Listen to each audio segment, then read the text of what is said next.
sama-sama, purihin natin siya. Halina sama-sama, awitan natin siya.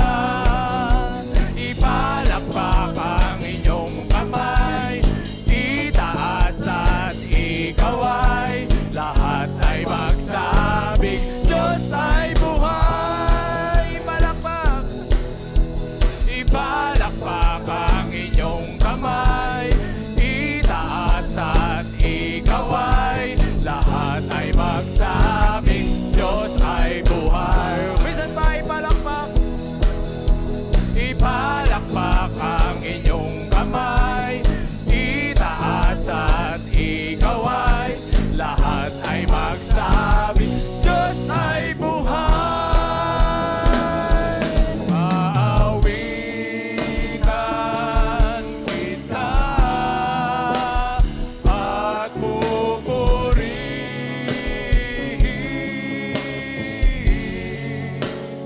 Panginoon, ang buti mo sa akin. Napakabuti mo. Napakabuti mo, aming Diyos Ama. Ang iyong nilikhay, luluwalhatiin ka. Napakabuti mo, Lord.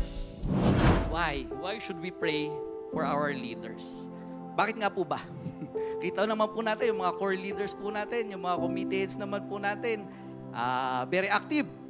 Well, kailangan po talaga natin silang isama sa mga panalangin po natin. Ano po? At may mga reasons po akong linagay, inilista po dito, kung bakit po natin sila kailangan ipanalangin. Madalas po, tama po ba?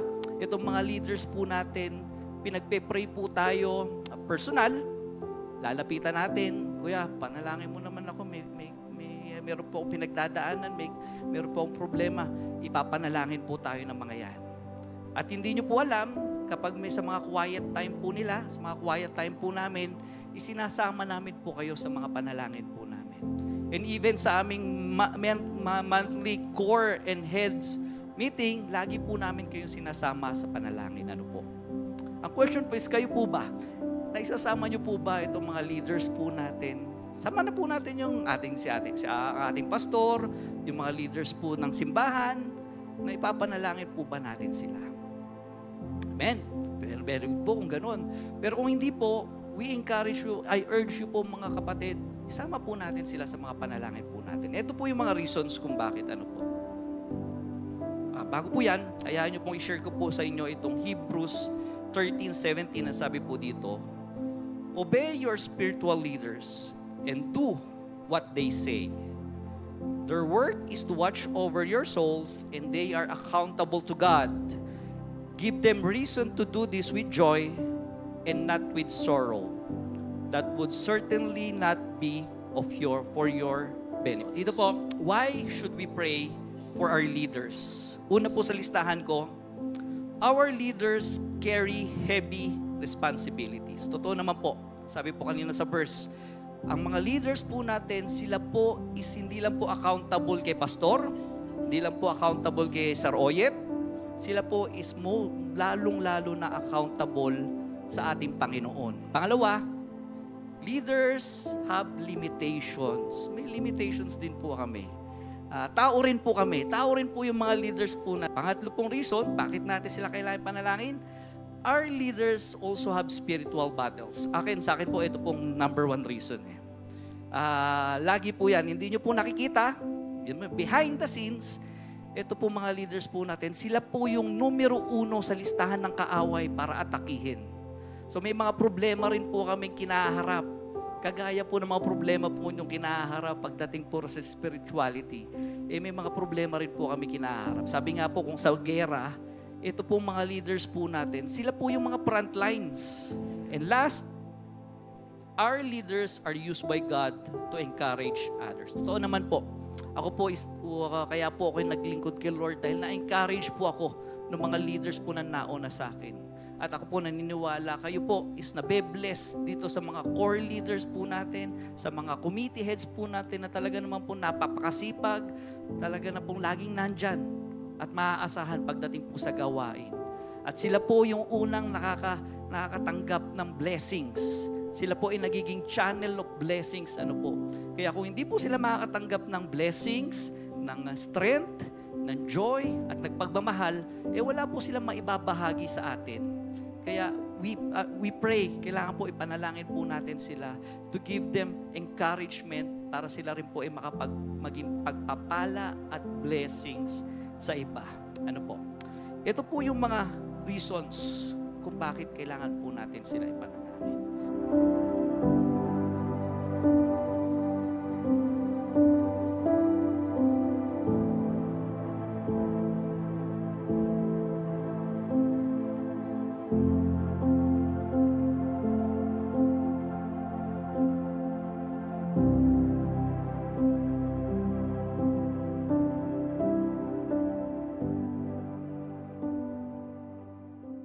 O Diyos, sa kabutihan mo, ako'y naririto upang magpuri sa iyo. O Diyos, sa kabanalan mo, nalulugod ako, buhay ay iaalay ko.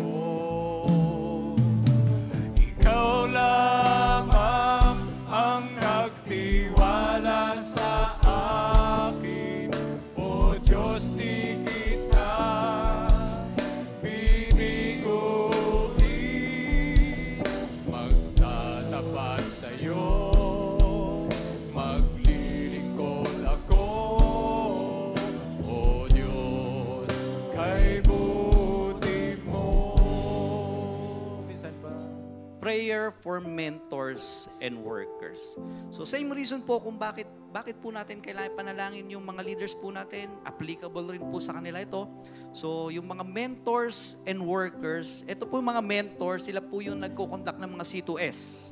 Sila po yung nagpupunta sa mga bahay-bahay ng mga mentees at nag-share ng Word of God through C2S devotions. At yung mga workers po natin, sila po yung mga nakikita nyo po sa BTS, yung mga hindi pa po mentors pero naglilingkod na kay Lord sa mga kanilang mamunting pamamaraan.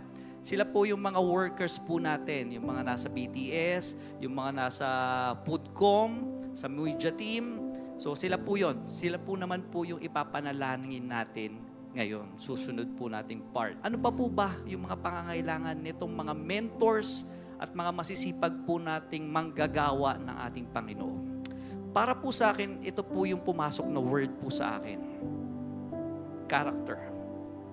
So, kailangan po ma-develop ang mga character na nanggagaling kay Lord para po sa mga mentors and workers po natin, na naaayon sa kalooban ni Lord para po sila patuloy na maglingkod kay Lord.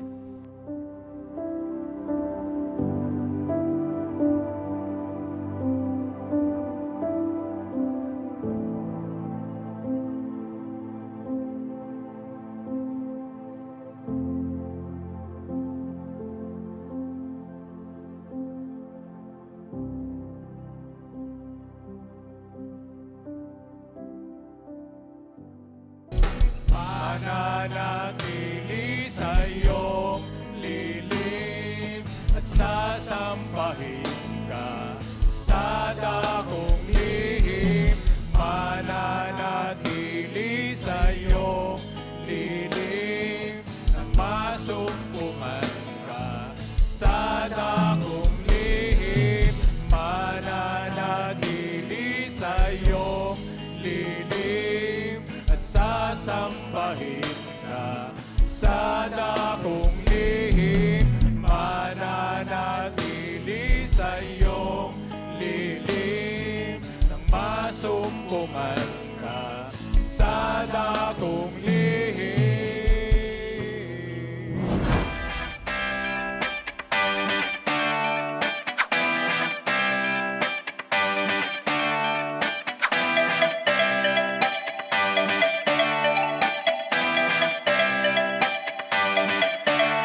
masaya kung kasama ka namin dito sa